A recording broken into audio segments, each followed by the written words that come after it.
Really? Warm good evening and good morning to everyone who is here to be part of this conscious Global Citizens Unite telling session, in which I believe we are sharing personal narratives, we're sharing aspirational stories about how we want the world to be. And I think in a session like this, you never know what kind of magic is going to come up. But I believe there's going to be some magical moments. And the first one already just happened. When you start telling, you start to see that there is an invisible world wide web of story that connects all of us. I'll say that again. There is an invisible world wide web of story that connects all of us. And when I came in this evening, I had no idea that someone here has a connection to my home country, Cameroon. But the moment I introduced myself, he said, yes, I have a connection to that country. That's part of the magic. And I could not tell that before Gary came in. It is in the course of telling that you begin to see some connections you never thought existed. I've seen this in faraway places. I've seen this in places where I had no expectation, and it's always very uplifting.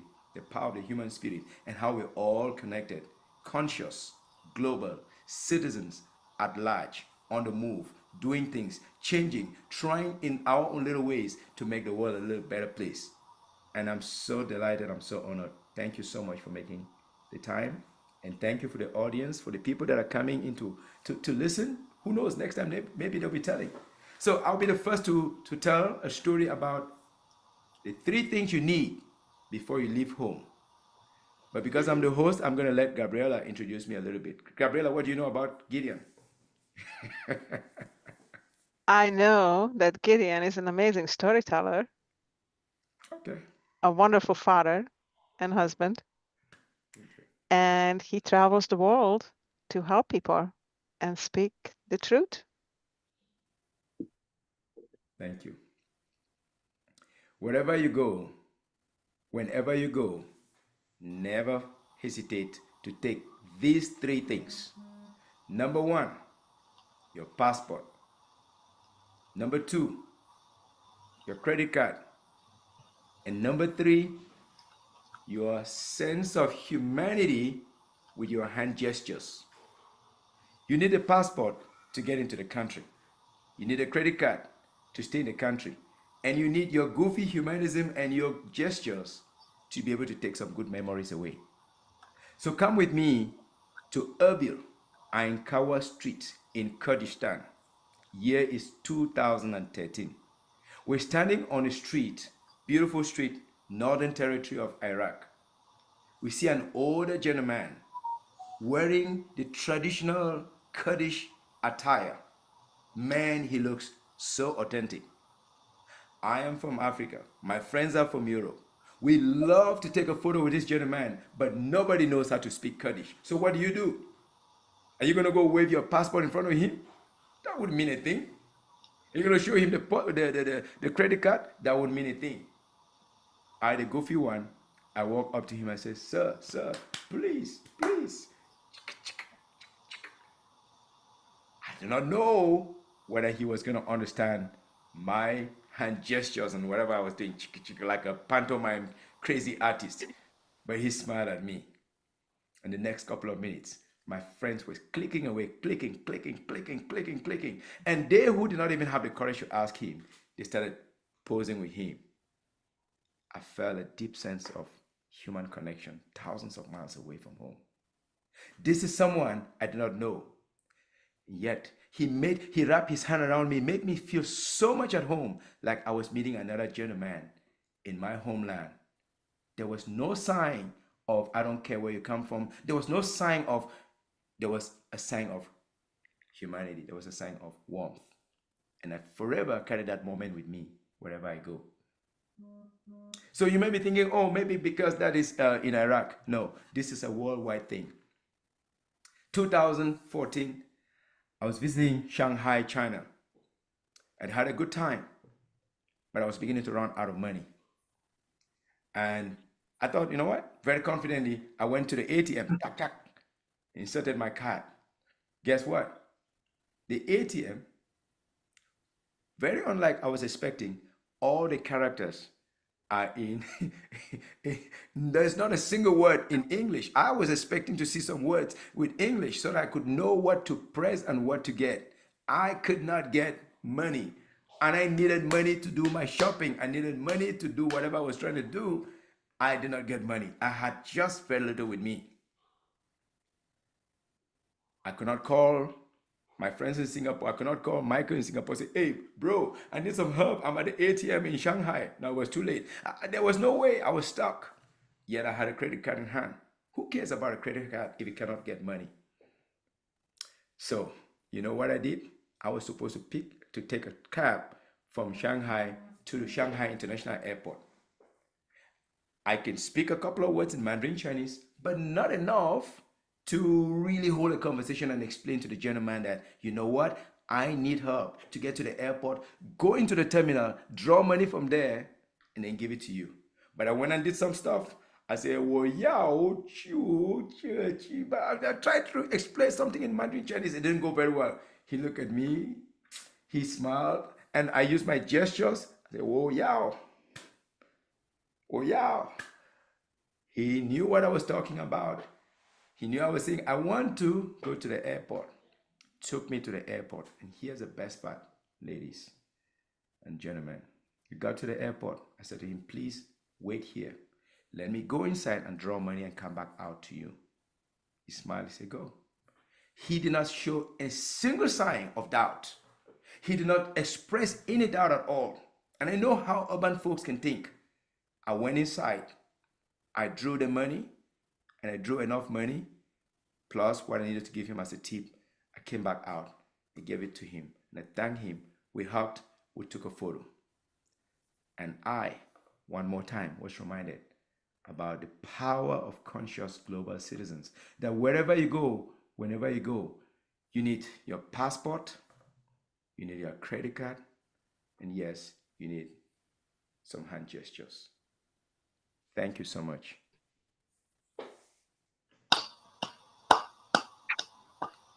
Thank you so much, Gideon. Thank you. And now we are going to Karsten Ramser, and he is a very dear friend and an amazing author and writer, and he writes for the publication Dancing Elephant Press, both on Substack and on Medium, and recently published a book, Simplicity of Wisdom, which is an amazing book. And he was one of the people who immediately, when we started to talk about this concept of global citizenship, um, joined us to have this conversation, and came up with the idea to put consciousness in front of the citizenship. So thank you so much for that, and looking forward to hear your story about conscious global citizenship and the manifesto you prepared for us for today. Yeah, thank you really much for the introducing. I feel honored to be here with you. And actually, I have no story to tell. As you just said, I will read a 30 minutes long text in 3 minutes. And before, I'd just like to mention one thing. A few years ago, we had here in the world a pandemic stuff going on. Maybe some of you remember it. It's already forgotten. Nobody remembered, but maybe some yes. And this makes me to be a political person. Before, I only worked in the fields of consciousness, developing consciousness, helping people to be more conscious in their lives. But this changed my view, and I came to the conclusion that we have to bring together politics and wisdom, because wisdom is lacking everywhere, especially in politics. And so since then, I'm going more in this direction. And to me, this conscious global citizenship is also somehow a manifestation of this. Under this background, I like to read you the text I have prepared. Okay, here we go. I'm sorry, my English is not so good. I hope you understand it well. And so here we go. Manifesto for Conscious Global Citizenship. Developing a new society through a shift in consciousness. We are at a crucial point in history where our outdated system, rooted in competition, materialism, and division, have become both useless and destructive. This manifesto calls for a profound shift in consciousness, one that forms the foundation of conscious global citizenship.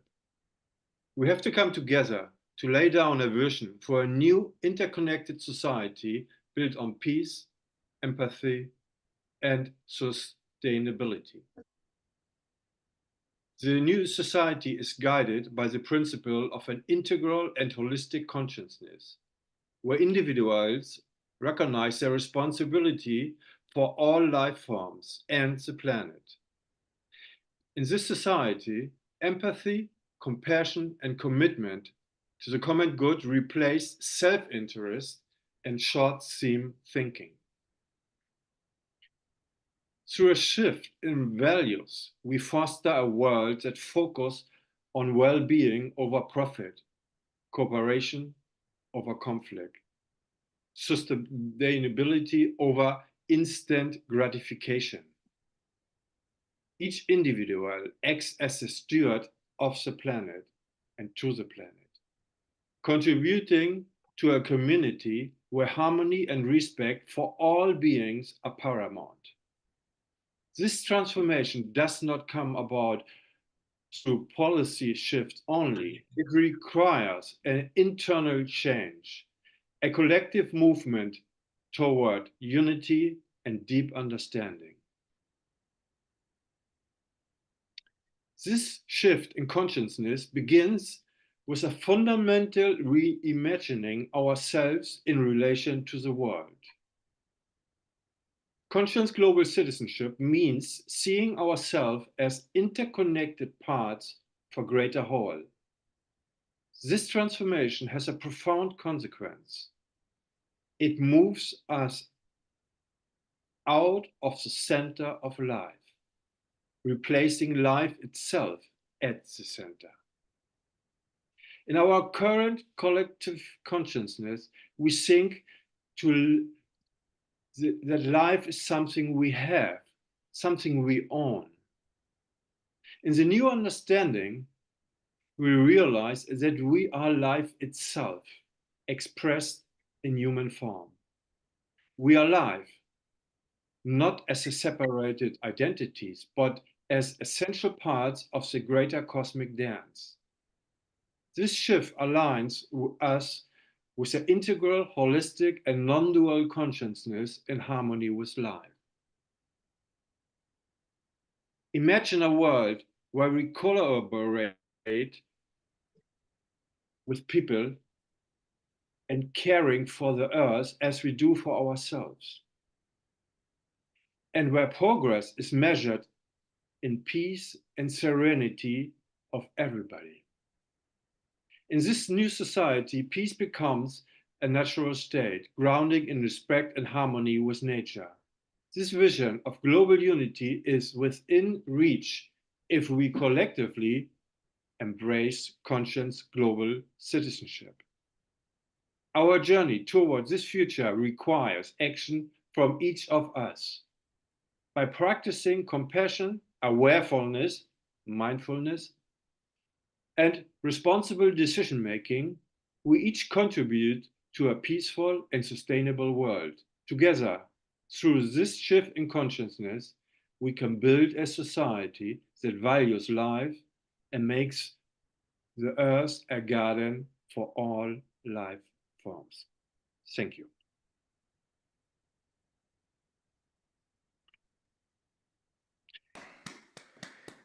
Thank you. It doesn't look like it's 3 a.m. over in Sweden. You're like, well, like 10 a.m. and you're sharp. Thank you so much. Wow, wow. I appreciate that very, very much. Kirsten, I really appreciate that. So many points that I'm taking home. but I'll have to I reserve my questions for later. yeah, and also when somebody's more interested in this, I have a longer version of this, and we can make this also somehow, as Gabriella and I talked about. You know, we have this idea to make this more a living, organic experience where we are not only connecting through a Zoom, but really creating somehow kind of collaboration movement coming Hmm. together or whatever how you like to call it, you know. Yeah, So that's very interesting, and I'm sure there may be some questions at the end. So allow me to introduce the next speaker, Mr. Reubem Ndjerarou, who I have been very fortunate to have known him for close to a year now here in Dallas, Texas. He's more of an advocate, an activist, an educator, a thought leader, political thought leader, and very actively building a community of Africans in diaspora, especially here in the Dallas metropolis. So he has a story for us tonight, and he's talking about an experience he titles Getting Hired. Getting Hired, Mr. Reubem Ndjerarou. Oh, can everybody hear me? Hey, so, all right. No, I'm glad to be part of this panel discussion. Just briefly, I am from Africa, from the country of Chad. So, Vincent, je te vois, bonjour. Bonjour. You know, so, and other French speakers there, but I came to the U.S. when I was very young, so that's why people are like, "Oh, you're really from Africa?" I was 4 years old, but I did go home, middle school, and once I came back high school, college, I moved home for 10 to 12 years and started my working career. So just what you call a third culture kid. So my story revolves around getting hired by a local nonprofit in Grand Rapids, Michigan.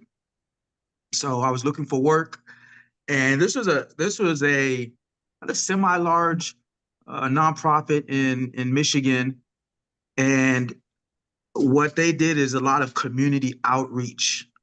And so the community was also diverse in immigrants and migrants and of that nature, and also heavily in the African American community. So they were connecting people with resources. So when I interviewed, one of the questions they had asked me, there were two interviewees, and the lady asked me, what do you bring?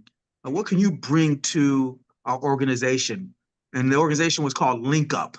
So linking up communities, linking up people to resources, all of that. So they called it Link Up. And I said, what I bring to you is I bring you an international reach.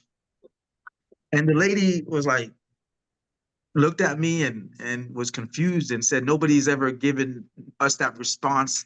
You know, we're a local nonprofit working here in the city of Grand Rapids. How do we have a local, international reach? And I said to her, well, you do have an international reach. We're in a global community. You have immigrants and individuals who are making their lives here in Grand Rapids, Michigan. And when you hire somebody like me, I then come into your organization, I learn talents and skills, which then I transfer or translate into my own community back in Africa. And one of the things, especially with I can speak for the African community, but I would speak in general for people who come to the U.S., is that when we come, we don't just leave and dismiss our cultures back home. We're still connected to family and to what's happening. And when there's something that happens, it affects us. And so when we're speaking to people at home, we share about our lives here, but we share about maybe our work experiences and ideas that have come from certain experiences, and we want to translate them locally and within the context that we have. So I was telling her, when you hire someone like me, I take what you learn, what I'm learning from you, and I go home. When I go home for vacation, I even have a nonprofit there. I kind of work with those things to contextualize it. But that reach comes from what you've given. And so I think that, we talk about the consciousness, is that you can see sometimes in that particular situation, I would say that interviewee didn't have a a conscience that was really global. She didn't realize that, when you have a great impact on people outside of your local community, even though you're a local nonprofit, by the people you engage with, because they will take that beyond, beyond your walls and do other things with it. So yeah, so that's my story around being a conscious global citizen, and just me having lived in so many uh, countries, or was living really between the United States and Africa, and just my interest in knowing what's happening in the world. So I watch a lot of news, a lot of stuff on YouTube. I try to find those hidden channels and podcasters from around the world, just to be aware and conscious of how other people live. Yeah.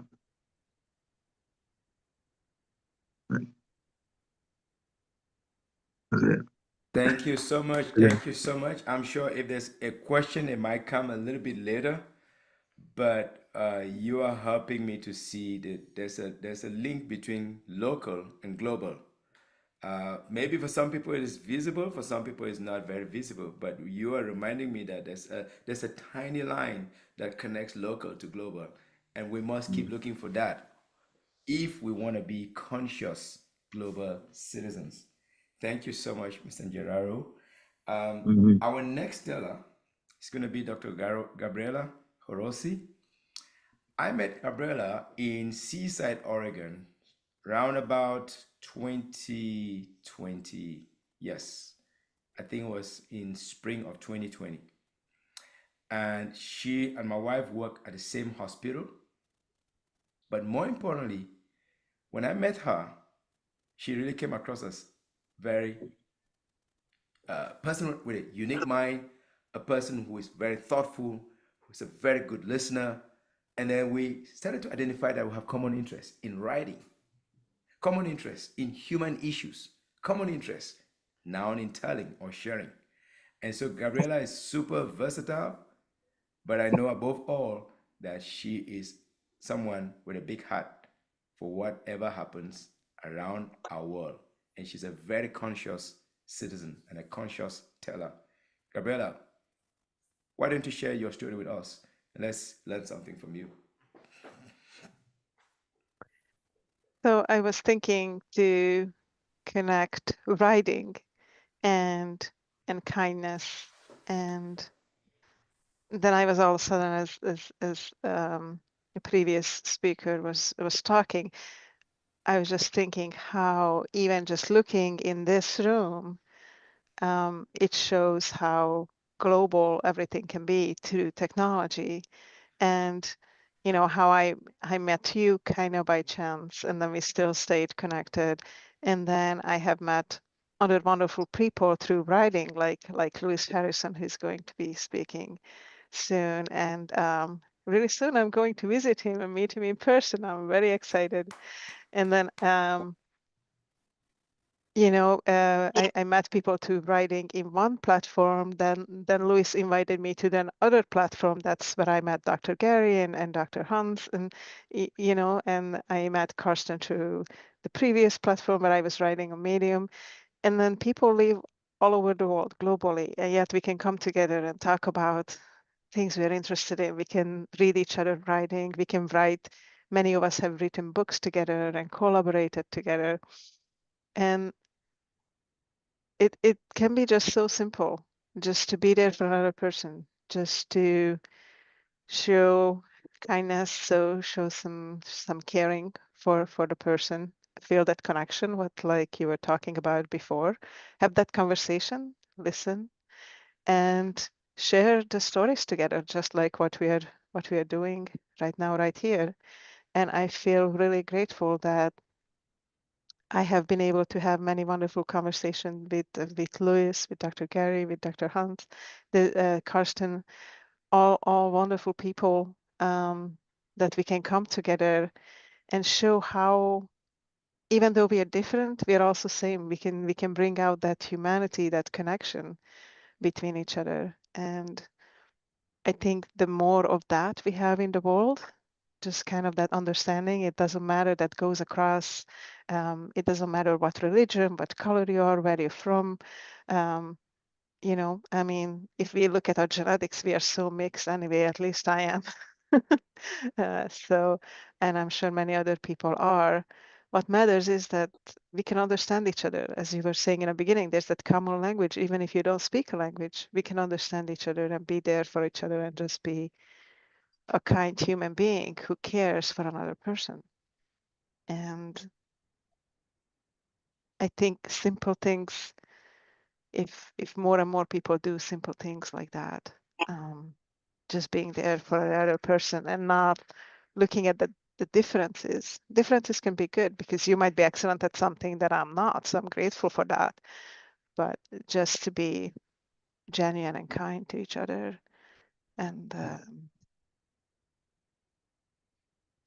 make that a priority instead of looking at, I need another piece of property, or I'm competing you for this or competing you for that.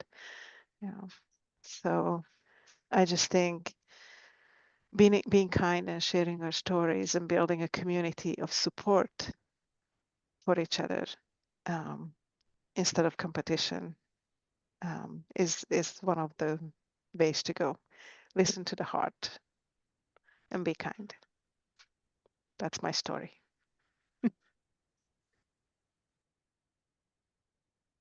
Listen to the heart. Yeah, that is deep. That is very, very deep. Okay. This next teller, Mr. Michael Chua, me and him met at the back of a comedy club. I think it was around 2012. He's sitting there, he's doing something like this.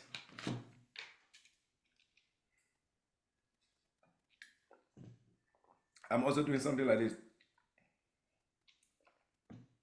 We look at each other. Every other person is probably drunk. I think we were the only two that were not drunk yet. I don't know who spoke first. Maybe I spoke first. Maybe he spoke first. And then we started a conversation at the back of a comedy club. Had a little laugh, laughed a little bit. Then we met again and again and again. And before I realized, he was on TV. He is winning awards in acting. And I started begging him, can you give me some material? Can you give me some writing material? Can you give me something? Can you give me something? And he was so generous. He gave me books on writing, on acting, and all of that good stuff. And the friendship grew bigger and bigger. And before I know, even that was back when I was living in Singapore. And even though I've not been back for quite a while, me and him have stayed in touch. And so when this opportunity came up, and I was conscious global, and I know he's very conscious, and he's very, very, very global. He's literally traveled maybe all the continents of the world. I said, Michael, hey, what if you come and share a story with us? And without missing a beat, he said, yes. That is a true friend. That's a true conscious global citizen. Please, let's give a hand to Michael. Michael, take us to wherever you want to take us. I mean, literally in your palm. You're Master muted. your Oh, pain. okay, perfect. Oh, am I? Yes, you're on. Okay, master your pain or your pain will master you. Some years ago, I was suffering from an excruciating chronic spinal pain. I think the C3 and C4 vertebrae was impinging on my nerve, and the pain was constant. There's no break in having a rest from the pain. So it was constant. It has affected my life at that time. Like small movements, even walking or sitting down, or if you sneeze, or even if you fart for that matter, there'll be pain fired up the spine. Yeah. That was quite bad. And I went to doctors. They suggested that the only way out is surgery. But before that, he directed me to go and see the physiotherapy. Maybe through exercises, it would help. So I went there, it didn't quite help. I went to alternative healing like osteopathy and so on. I I got desperate. I met spiritual healers, and they actually worked. But by the time I left their place and walked to the bus stop, the pain came back. So it's something quite strange. The spiritual healing seems to work for a very few minutes. Then I got to meet some other kind of spiritual healer that claim that they are super healers, but they are actually charlatans, con men who wants me to be initiated to their God and I have to pay a few $1,000s. I didn't fall for any of them. So I thought, I don't know how to get rid of the pain. And I told myself maybe I should assume that the pain will never go away. And I started rearranging my life around. So I would do the important things like going out or with physical movements in the morning because the pain is slightly less. So by the time afternoon, it increases, and by night time, it was really excruciating. So I did everything in the morning and tried to do the rest of the work at home with less mobility and basically lie down at night and try to sleep early. So I was thinking if I arrange this, at least I get some quality of life and it won't get worse. But it did get worse a few days later, like much worse. I started giving a number to the pain. So if it's no pain, it's 0, which never happened during that chronic period. And if it's 4, it's bearable. That's the morning pain. It's painful, but you keep quiet. Nobody knows. You continue with your life. And 8 is when you get awakened up at night, even in your sleep because of the pain. So I became obsessed with these numbers as if they're going to help me. It's just a way of occupying myself and giving some reference point I can base on. Then it got worse. And this time round, it was a level of pain that I didn't know even was possible or existed.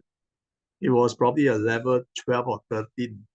It was so painful, I thought I was going to die. I was lying on the sofa and it was morning. I didn't have anything to eat. I was getting weak. I was thinking if I continue lying on this sofa, I might die actually. So I went to the kitchen. I struggled from my sofa to the kitchen. I don't live in a very big house where I would. And I was stirring the chocolate drink, and even stirring was painful because it involves the movements of the wrist. It was so excruciatingly painful. And I forced myself to walk to the nearby medical clinic. And it was a slight slope, very slight slope. And I was struggling every step to go up the slight slope. It was only 200-300 meters away. And every step was painful. Then I was thinking, not too long ago, I was jogging up this slope. And now I cannot even walk slowly up there. Anyway, I went to the doctors. They gave me painkillers. And I'm the kind who don't like to have drugs in my body. But I took the painkillers for the first time. I'm taking painkillers and gave me like hallucinations and all that. It was quite an alternative world where the pain is still there, but somehow you have a very relaxed hallucination going on. Yeah, and life goes on. I still had to pay the bills. I still had to work. So in one of the production when I was on the TV camera, I was doing my act. There were many long lines, bombastic dialogues and all that. And I did that. And then when the director said cut, and then in that instance, I was wondering how come the pain came back suddenly? Like when the director said cut, the pain just spiked up unbearably. So I was wondering, did I feel the pain when the camera was rolling? Then I was thinking, don't be ridiculous. You can't forget pain. It was so excruciating that even, the tip of my finger is also painful. And when the camera was rolling, I was so engrossed in my character and my role that I had actually forgotten about the pain. And so if I could forget the pain, does it mean that my mind can control the pain? Because I never thought that pain can be controlled because the pain controls you rather than you controlling the pain. So then I established that I can control the pain, but how? Right? I cannot be in front of the TV camera all the time, right? So I thought I would try meditation. And ironically, I stopped meditation because of the pain. I was a regular meditator, and then because it was so painful, I couldn't bear it. I couldn't sit down and just meditate. Then I thought maybe I give it a try. Sit down, endure the pain, and meditate. See what happens. So I said, if I cannot do it in the normal way, can I endure 1 second of pain? So I endured 1 second of pain. I did that. I sit down 1 second, 1,000, no more. Then the next day, I did 2 seconds of meditation. So I endured 2 seconds of pain. It's like when you hold a hot cup of tea, right? It's hot, but then you can endure it. But when you put down the cup safely on the table, you go, oh, what, that was hot, right? Same thing. So when I left the meditation, the pain came back. But then usually it is slightly lower than you started. So by the time I reached 15 seconds of continuous meditation, then I could control 15 seconds of no pain. I started feeling the energy redistributing in my body and pain relief. And it's always lower than when you started. But then after you stop, it climbs up again. But at the end of the day, before I slept, it was still lower than when I started in the morning. So every day I did that. And sometime 16th of April, I think 2016, I woke up to a painless body. Yeah, I thought I was dead for that instance, because when you wake up, you're still a bit groggy. I thought I was dead because how can I have no pain? I'm so used to the pain. So when I woke up with no pain, I thought I was really somewhere, in another world. And yeah, so I heal myself 1 second at a time. So my message is that master your pain, because if you don't, the pain masters you. There are different kinds of pain as well. What I was talking about is physical pain. There's emotional pain as well. There's something else. But even emotional pain, one can master that through the mind. Yeah, that's all my story. Thank you so much. That was really beautiful. It's really important. I know a lot of people who are in pain right now. Pain comes and goes. So thank you for sharing that. And right now, to my dear friend, Louis Harrison, and whatever story you would like to share, Louis, I'm sure it's going to be amazing. I'm very excited that you're here. And Louis mentioned earlier, he's currently struggling with cancer, but he's keep going, and he has an amazing positive outlook. In his book he wrote multiple books, and he's an amazing healer himself. And yeah, I'm very excited just to hear whatever story you're willing to share with us, Louis. And you're muted. I was going to add, I'm not struggling with cancer at all. In fact, I'm in two parallel universes. One is they tell me what I got, and the other is the experience of what I got.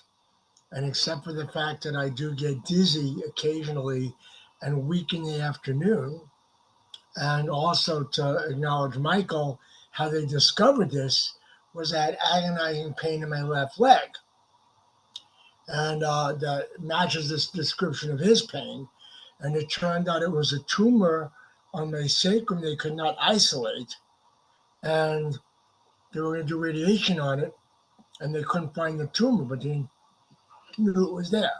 They were sure it was there. They just couldn't isolate the specific of it. And I asked him, how is the pain going to go away? And he said, well, two things are going to happen. It's never going to go away and you'll be dead, or the tumor will shrink and the pain will disappear. And one day the pain disappeared. And that's how we knew that that particular tumor had shrunk. And I've been diagnosed with stage 4 cancer in 5 organs. So, but there is no actual struggle going on except for me giving my wife a hard time. But I'm not going to talk about the cancer at all, because the reason why I got it is so that people who get cancer, someone could say you should call this guy Lewis up. He's a cancer survivor. He'll help guide you. So that's my game. But the story, which defines my life, If you've all seen the movie A Beautiful Mind, I saw that movie one day, and I was living in a very rural area. And I was not really interested in John Nash's personal life, which is what the movie's about, but this idea of game theory, which was developed by a man named John von Neumann at the Manhattan Project at Los Alamos. And the basic idea, he was a poker player, and he came up with an idea that when you look at the world, it's a game. And I love everything we're talking about global consciousness, and it's all philosophical, and I'm in all the way. But then the conversation has to come back to, well, how does this get applied in real terms to predators that'll try and steal your stuff and people who have bad intentions? And von Neumann said, how you do that is by recognizing that life is a game to be won. Doesn't mean everybody else has to lose because you win. It just means that life is a game that needs to be won. So this caught my attention. And there's a spiritual aspect to this story. I'm going to get some water, excuse me.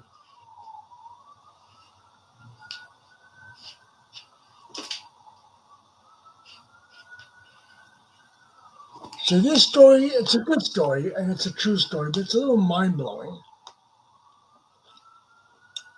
As I said, I lived in a very rural area. The nearest highway was almost an hour away.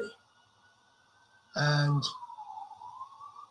I decided to look up the 26 people who developed game theory. And I see that they're all dead except for one guy who's old, named Harvey Slayton. Slayton lives 2 blocks from my house.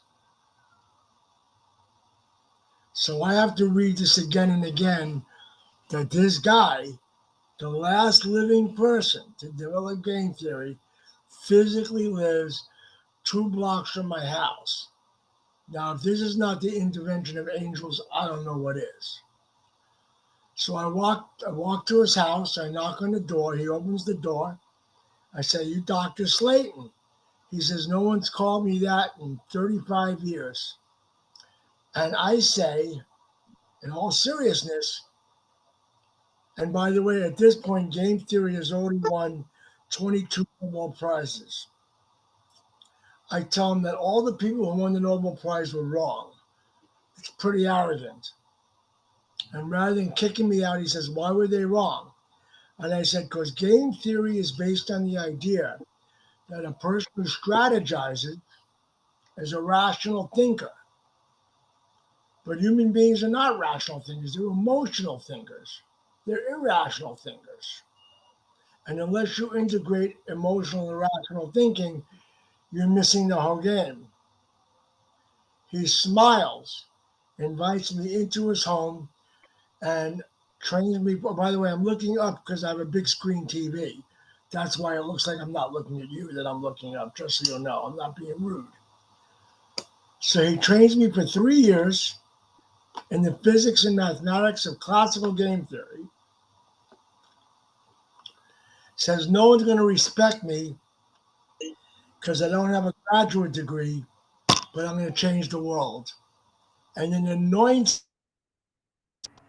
and allow my system Harrison's Applied Game Theory, which is now a book that's been published called Harrison's Applied Game Theory. So, to finish the story and not keep you up all night, this is the basic idea. Each one of you is playing a game, whether it's social activism, whether it's avoiding politics, whether it's embracing politics, whether it's economics or politics, it doesn't matter. It's a game. And every game has players, rules of engagement, referees, winners, and in zero-sum games, losers. And if your game is strategically integrated and is built around being practical, effective, efficient, precise, productive, and self-aware, you will change the world at a very, very low cost. It cannot be done without collaboration. It cannot be done with arrogance.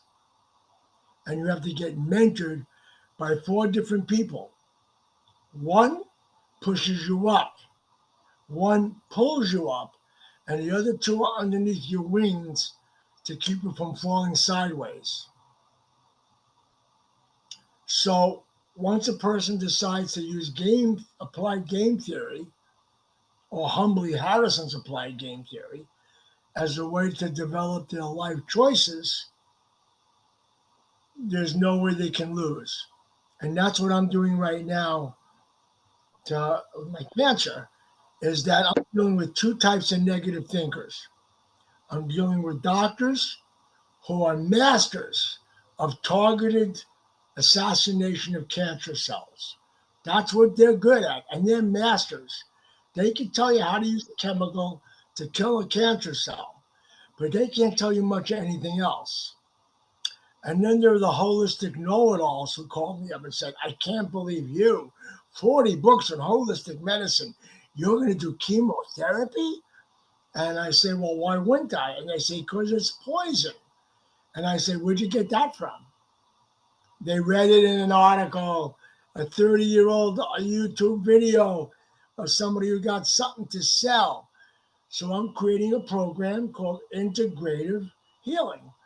It includes chemotherapy and meditation and Qigong and Tai Chi and wheatgrass juice and creative art therapies and laughter yoga, all of it. And the reason why is synergy. Any one of those things may not cure cancer or heal me, but 100 things interacting in ways that cannot be measured, absolutely, without a doubt. So that is why I corrected you, Gabriella. Forgive me for saying I was struggling. I'm not struggling at all. The biggest struggle I had, for those of you who are a little mystical, I never saw this coming. The thing that your best friend can be your worst enemy. I'm a lucid dreamer, and I have 6 mantras that I use in my work. And one night I went to sleep, and believe it or not, 6 different mantras were having a fist fight over my third eye. So I was trying to focus on my third eye, and 6 of them were fighting over it to get control of it. And I had to ask for grace. Grace, I cannot win this one. And Grace said to me, you don't know how to relax. Of course I know how to relax. I meditate. I listen to music. I read poetry. No, that's a backdrop for your work. If you had to sit down for 3 hours on the bed with earphones and just listening to jazz, you would go insane. It was true. I'm an expert at teaching relaxation and using relaxation as a backdrop to my work, but I don't know how to relax. How many of us actually know how to relax? So now I spend a lot of my day doing nothing for no reason. That's my story. Thank you. Beautiful. Thank you so much, Luis. And sorry that I did say struggle. Yeah, because most people do struggle, but you do not, and you're correct. Well, I Thank you for struggle. correct. I do But I struggle. mean, I do struggle. I struggle 6 months is fighting over my third eye. there you go. I don't struggle around cancer, no. Very true. And um, I'm sure there's going to be a lot of questions in the end for Luis, but now we are going to move to Dr. Gary Wolhman. And I met Gary through the serving circle. And Luis was the one who introduced me to the serving circle, that I had a chance to meet Dr. Gary. And we had multiple sessions together, which I really enjoyed our conversations. And I'm very excited to hear what story he's going to share with us from the mountain today. Welcome, Dr. Gary. Looking forward to hear your story. Thank you, Gabrielle. Thank you all. And my story being an improvisational artist, presentation coach, is going to be made up as we speak because I didn't have anything prepared except my life, and no one can have to rehearse to be themselves. What I feel to emphasize and to pick up on what everyone here has shared so far is to connect with our body and our body wisdom. I've been a champion springboard diver, gymnast, track star, transformational body therapist, and court jester before I became the presentation doctor and speaker's mentor. And the story I want to focus on this moment is the story where I have for many, many years worn this or similar Portchester hats, where I've gone into audiences where people are very serious or want to be entertained or be done to by the performer.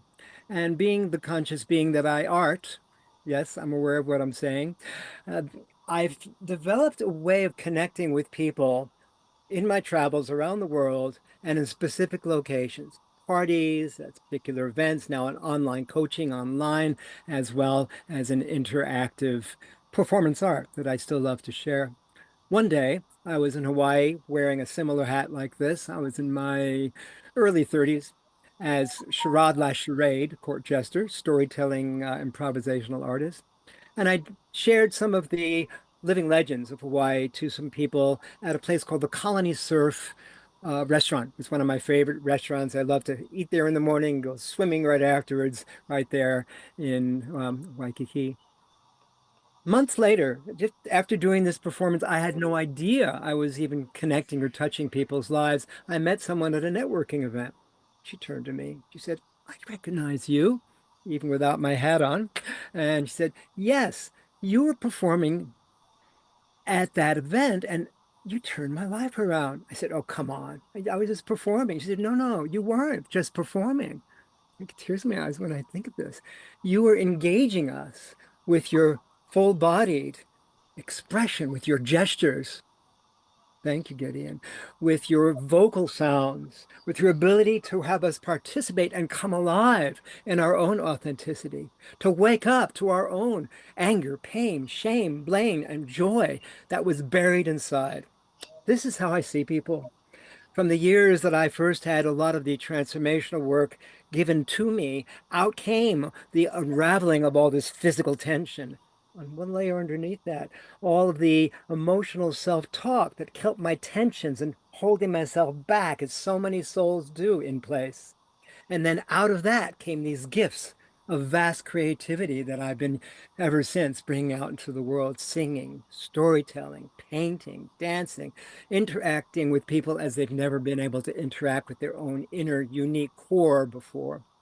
At that time, I decided, oh my goodness, if we are all buried within our own landscapes, I choose in this life to devote myself to creating pathways for people to free the layers, like an archaeologist, of physical tension, emotional holding, storage, energy, and then out come these beautiful gifts that help us connect with the one web that connects all that is. Our story, one constant story that in this beautiful prayer that I love to share, something called the Prayer to Humankind by Medicine Story of the Rainbow Tribe.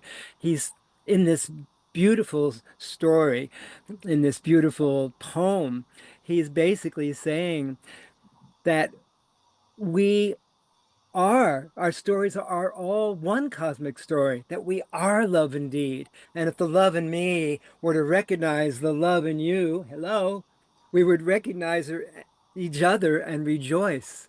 For life is love believing in itself. Say that last sentence with me. Life is love believing in itself. Yes, yes, yes. The end of this poem, I won't share the whole thing here, it's too long, but I'll put it in the chat.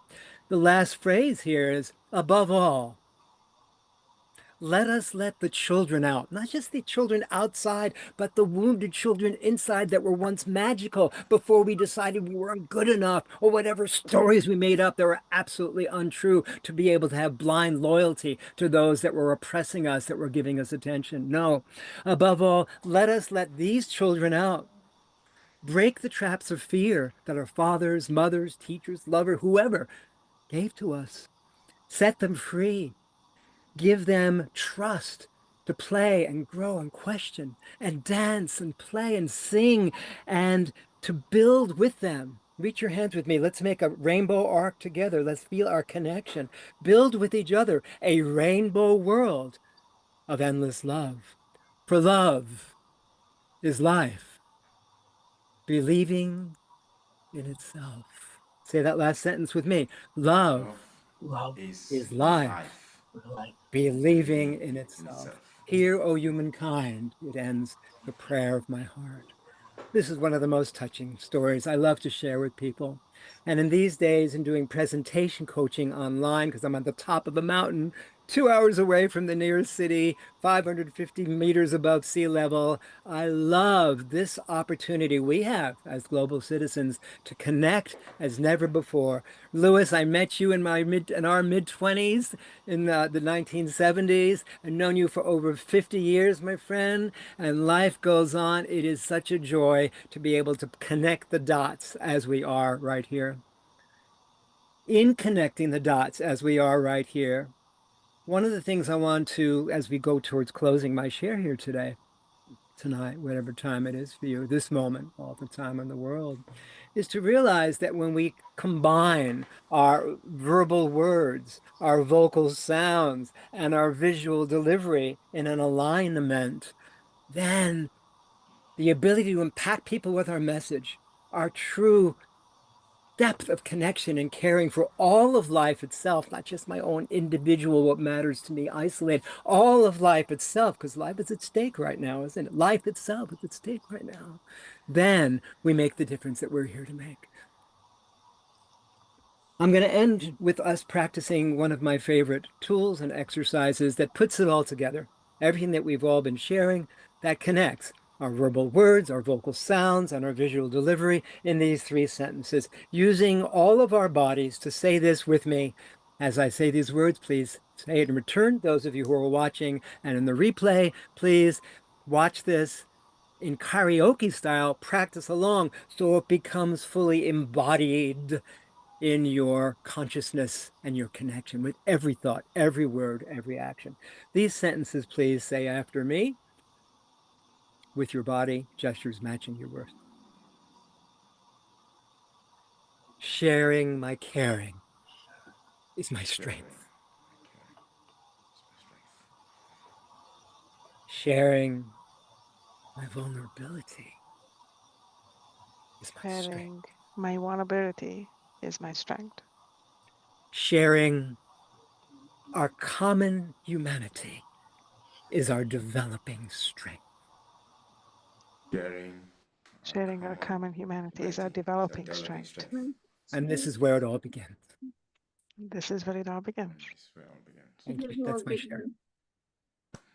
Thank you so much, Dr. Gary. That was so beautiful, and I love how visual you are with your body movement.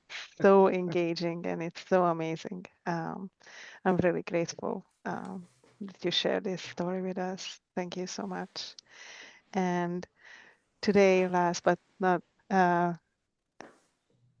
last, but here we are with our last storyteller today is Dr. Hans Parge, and I met him through Serving Circle, the same place where I met Dr. Gary, where Louis recommended me to join this another circle, another group of beautiful people who just seek collaboration together.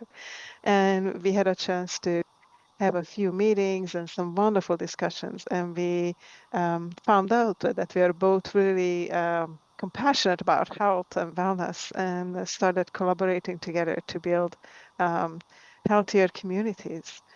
And I'm really excited to see what stories we are going to hear from you today and what you are sharing with the world. Thank you so much for being here.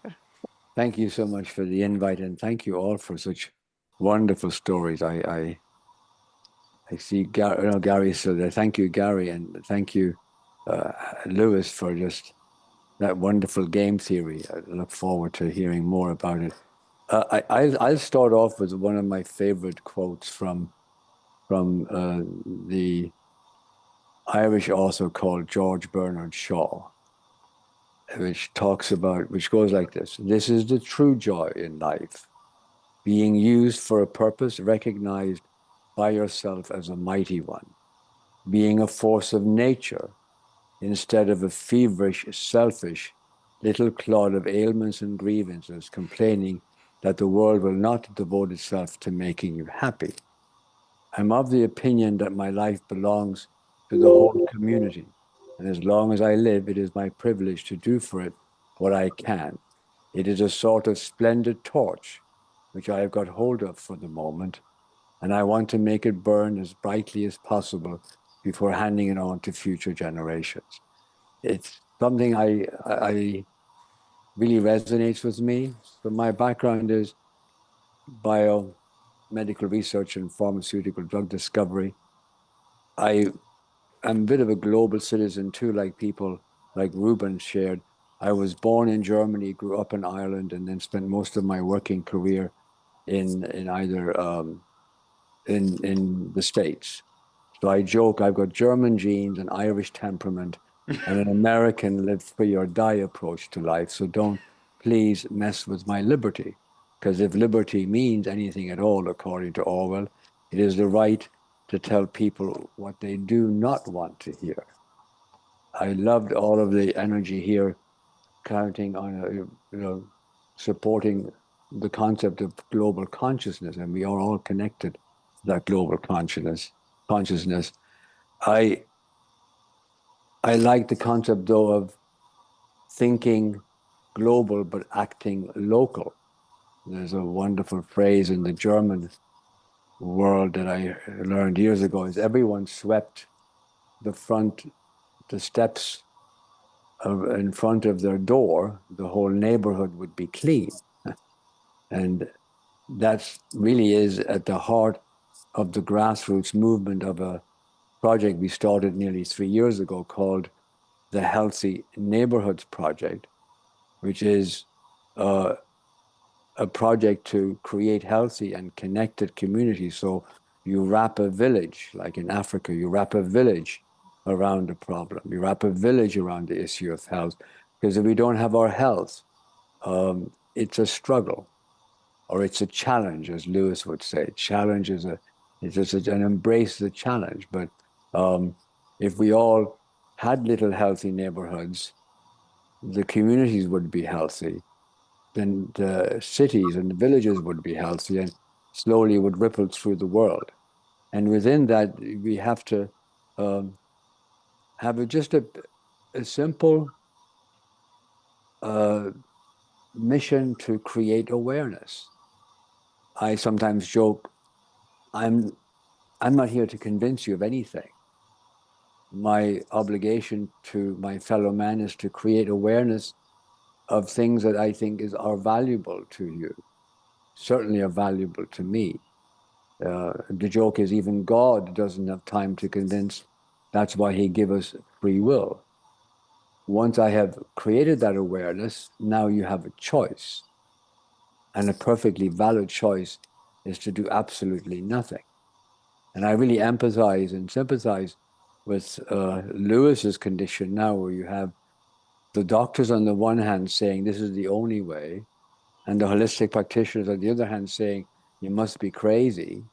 Yeah, but it is for Lewis to decide based on the information that he's getting. So all we can do, all our obligation is, and it is a responsibility to create that awareness, because as human beings, we are not born with all that awareness inside our genetics.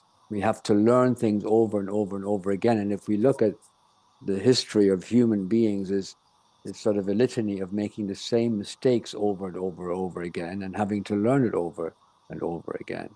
So if I would leave you with anything is, like Gary said, if you care, you share. Share what's valuable with your loved ones and friends. And in the world of wellness, believe me, in the world of holistic, proactive prevention and wellness, that's the most difficult thing to do, because people do not want to hear. they're busy with their lives. There's no pain motivating them to do anything. So you've got to be persistent, pleasantly persistent. So care and share your wisdom at all levels and create that awareness so that, as Karsten said, that we really do connect a global consciousness. And you probably know this guy, Karsten, there's Professor Hagelin, who is had a wonderful YouTube asking whether global consciousness is indeed the unified field. It is an absolutely amazing presentation that sort of blows the mind. And at the end, he says, you know, you will always have the skeptics, like Galileo skeptics, that just refuse to look through the telescope. So be prepared for those. And live young, do good, and prosper.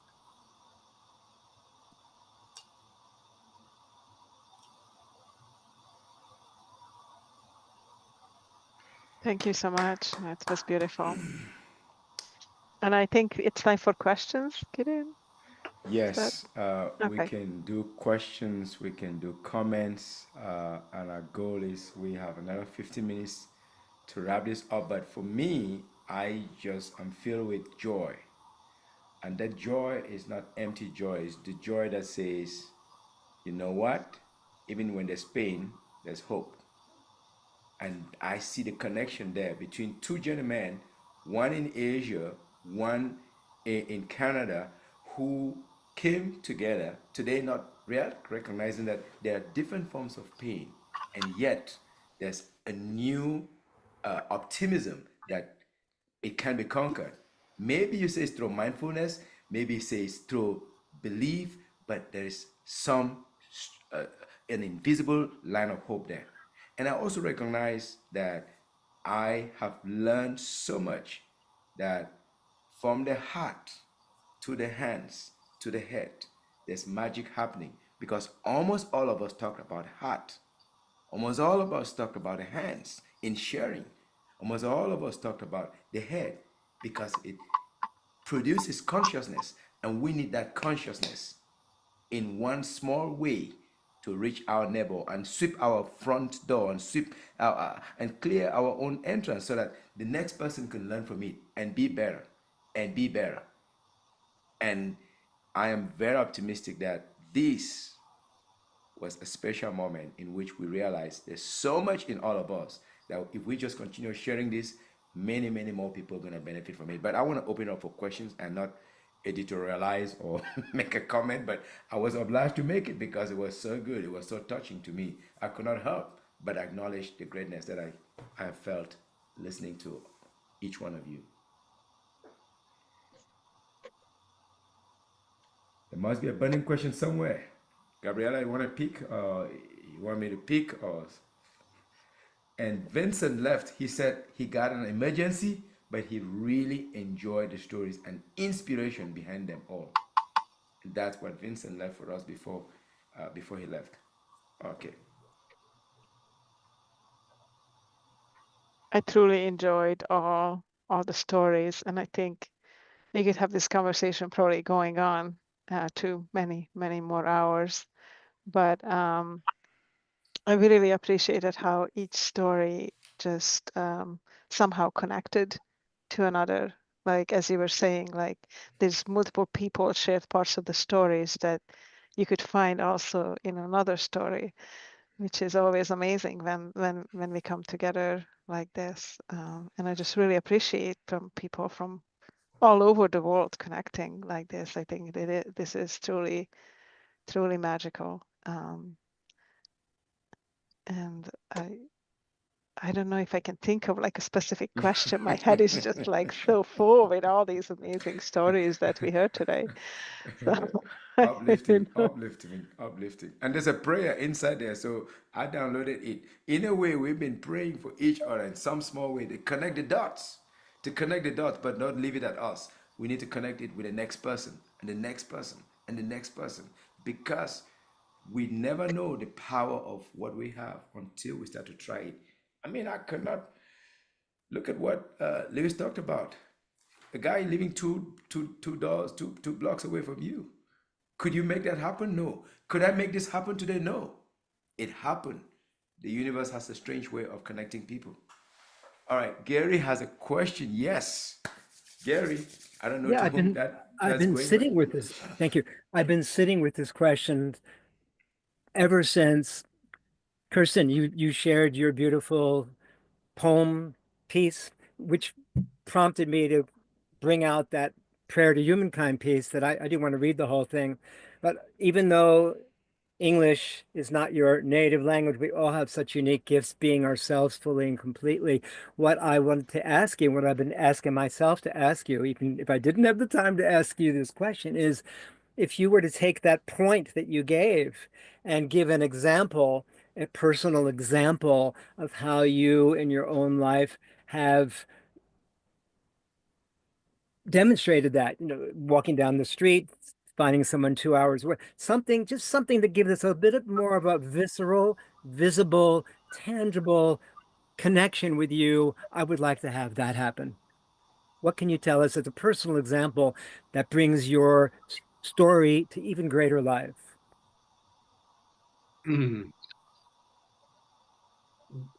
Yeah, I was when I would like to say it like I have no hope.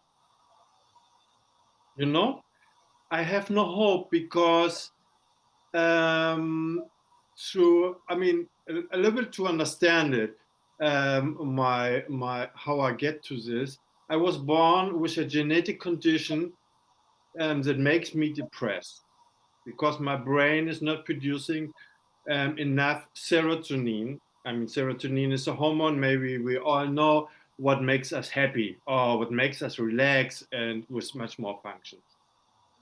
And I was also born with a stomach disease, and I was plagued with a lot of diseases throughout my life. And this makes me forced to look for different kind of experience, to look for different kind of realities. And this brought me then bit by bit throughout all my life. Basically, I'm now 60, 61.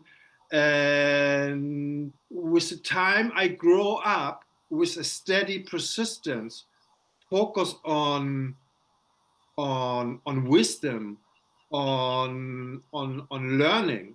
Because when I was a young man, I was really egoistic. I was a choleric guy. I was a really nasty person. I was a bad guy, you know. I was not treating people well. And because a part of my sickness, I grew up in a violent environment, abusement. I was hit all the time when I was a little child. And, you know, a really bad story. But what I liked, where this brought me was to an experience. You know, and an experience I believe we all can have. And we all also have it in certain kind of moments, you know, where in this kind of moments where the self, the personal self disappears. Somebody have it in nature, somebody have it when they see the child coming to us, somebody have it in art and making music, you know, or whatever. I mean, this is really individual. And once you connect with this feeling, the work is, and this is my work, this I do every day. Every day, the most I can remember it. I also, of course, I forget it. But this is a feeling, you can call it the mystical feeling.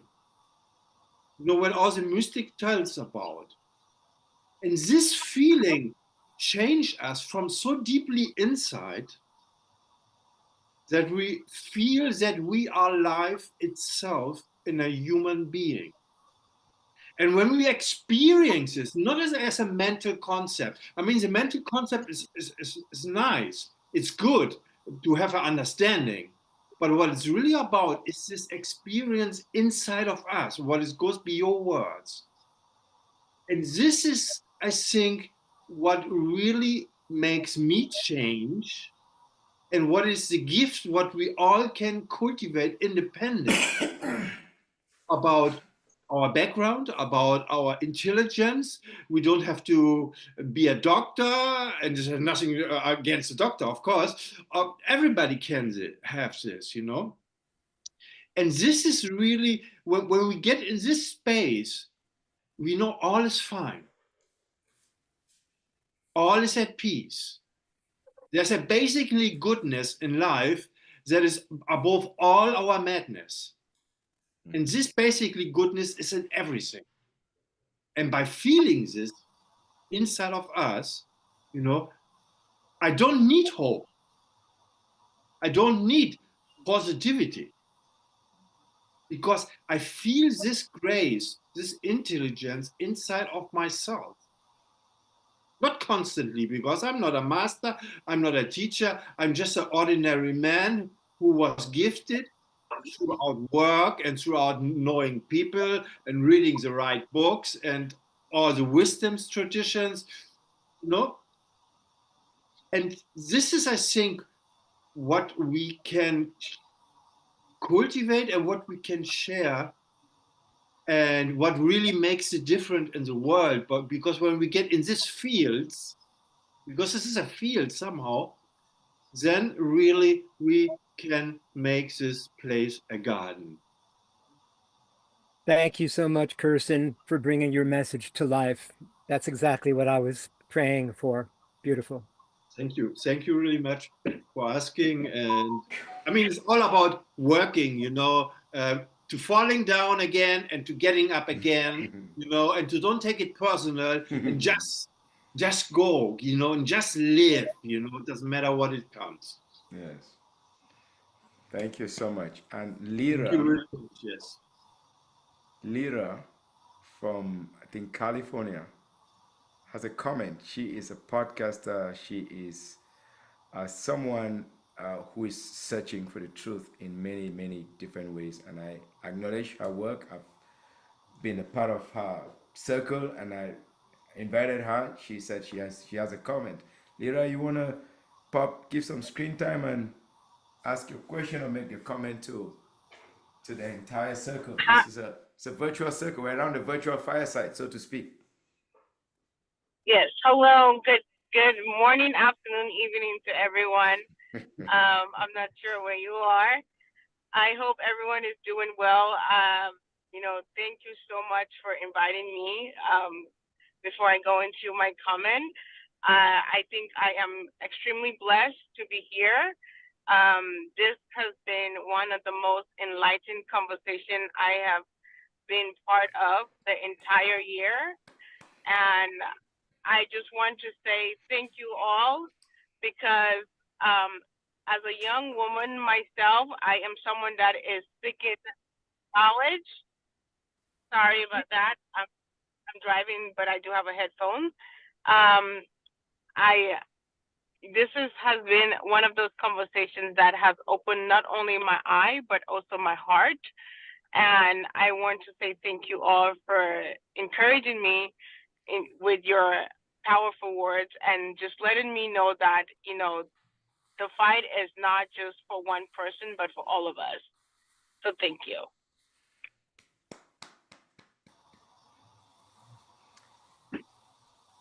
Thank you so much for the comment, Lyra. You drive safe. Be very safe. Louis, did you want to say something, Louis? Yeah. Yeah. I've been teaching Zen for many, many years. And of course, now I get to practice what I've been preaching since I've been given my mortality is directly in front of me. And the thing that has kept me from struggling, which may be useful to Lyra, is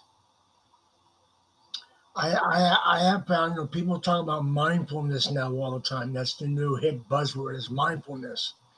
But I have found that what has kept me grounded, of course, it's personal, you know, may not be other people, but me, is if I have no regrets about the past and no expectations about the future, and I focus on my needs as opposed to what I think I want, it eliminates almost all possibilities of unnecessary struggle.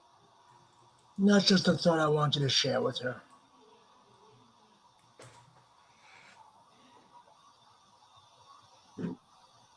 Thank you so much, Luis. That's a great wisdom for everybody. Thanks. Focus on what we need. Thank you.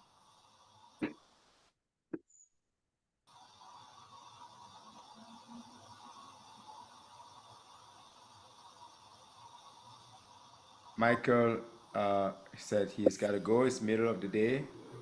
And I know that others may also have other connections or other appointments to go to.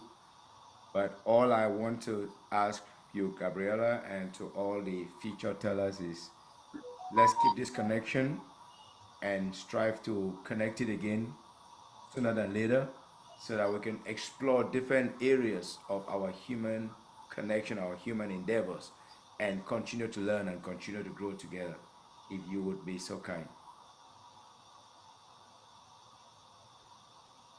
Of course, I'm sure we can achieve that. We made that happen, right? We can make it happen again.